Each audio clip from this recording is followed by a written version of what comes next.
What's up everyone? Today I'm going to review the film Wait Until Dark. ये film एक 1966 के play पे based है bye Frederick not और इस फिल्म के जो डायरेक्टर हैं वो टेरेस यंग हैं। This film was released in 1967। ये जो फिल्म है इसका बेसिक आइडिया एक ब्लाइंड वुमन के बारे में, एक अंधी औरत के बारे में जो एक ड्रग माफिया की कॉम्प्लेक्सिटी के दरमियान फंस जाती है। जब तीन कॉन आर्टिस्ट इस ब्लाइंड वुमन को एक सर्टन डॉल के लिए, गुड़िया के लिए परसुएड करना शुरू करते हैं, क्योंकि उन तीन कॉन आर्टिस्ट को पता है कि इस गुड़िया में स्मगल्ड हेरोइन है, लेकिन इस ब्लाइंड वुमन को इस बारे में नहीं पता। But then she gets suspicious of these three men कि ये तीनों एक आम सी गुड़िया के लिए, एक आम सी डॉल के लिए इतनी तगोदो क्यों कर रहे हैं, इतनी मेहनत क्यों कर रहे हैं। इस फिल्म की जो कहानी है वो एक डॉल के अराउंड रिवॉल्व करती है।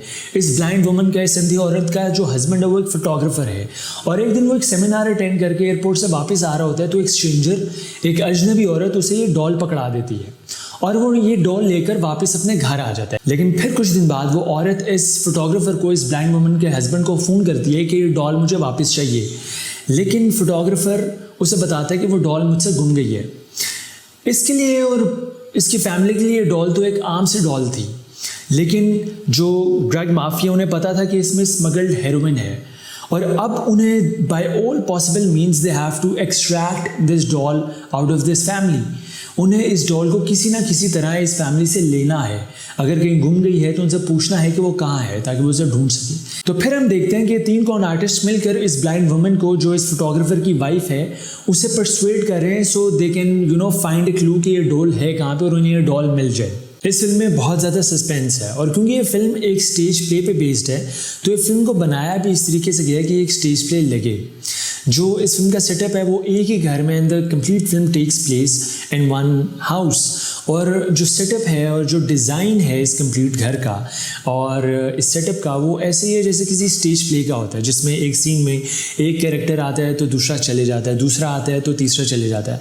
तो it looks like that we are watching a stage play in the complete film. सारे एक्टर्स की जो परफॉर्मेंसेज हैं बहुत ज़बरदस्त थी, लेकिन स्पेशली जब परफॉर्मेंस थी ऑड्रे हेपबर्न की, I think she was master as a blind woman. बहुत ही ज़बरदस्त परफॉर्मेंस दी उन्होंने। प्लस जो उनके इमीडिएट रिएक्शंस हैं और जो स्पॉन्टेनिटी थी उनकी, I think that wins the hearts. Richard Crenna की परफॉर्मेंस मुझे बहुत ज़बरदस्त लगी और जो उनकी वॉइस है, जो उनकी आवाज़ है, वो बहुत पावरफुल थी।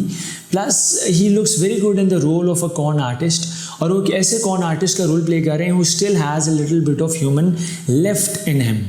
एलन आर्किन जो हार्डकोर विलन का रोल प्ले कर रहे हैं इस फिल्म में, वो कहीं ना कहीं मैट मर्डॉक की वाइब दे रहे थे फ्रॉम डेयरडेविल।